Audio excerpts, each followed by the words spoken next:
Donald Trump promises force, Iran responds with missiles. This is how the confrontation has been going on for the past few weeks. And the most recent, Iran has warned the Gulf states to push Washington to retreat or else face the consequences. This, as reports suggest, that Washington has burned through its precision missiles inventory.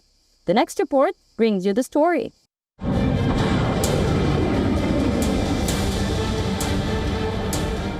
Their Navy's gone, their Air Force is gone, their anti-aircraft is all gone, it's all gone, their radar is all gone, their leaders are all gone. The reason they want to make a deal is they have been just beat to shit. Then on Friday, Donald Trump again claimed victory over Iran. Well, wars are not decided by who fires the first missile. They are decided by who can keep fighting the longest. And that is the lesson emerging from the latest U.S. Iran confrontation. For weeks, the United States relied on precision strikes to pressure Iran. The expectation was simple: increase the military cost, force Iran to compromise. But Iran did not back down. Instead, it continued missile launches, maintained its military posture, and insisted it would not negotiate under pressure.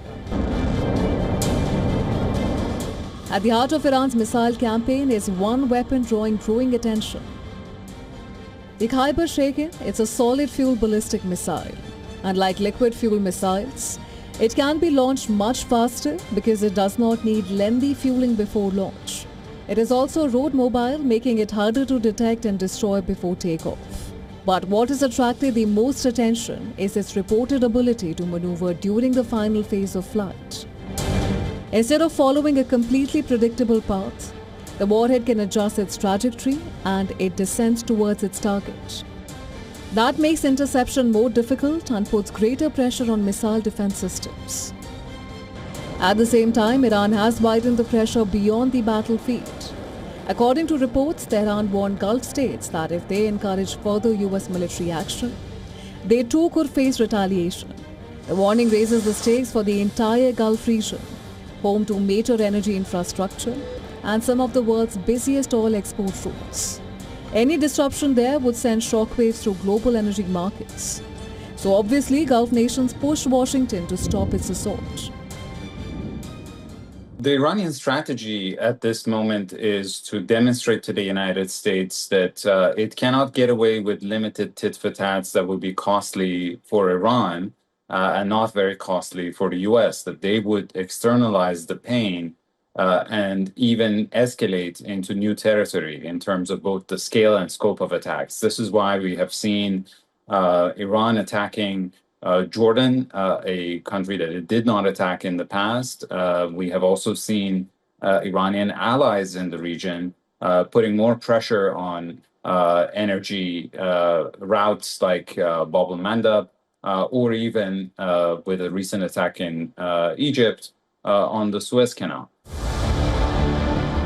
This comes in the back of multiple reports that the United States has used virtually all of its available long-range precision missiles during the conflict. The US maintains that America remains fully capable of defending itself. Fortunately, I built up so much during my term. I rebuilt the military and also loaded it up with a lot of stuff. We have certain types of munitions that are very powerful. That we have unlimited, virtual unlimited supply.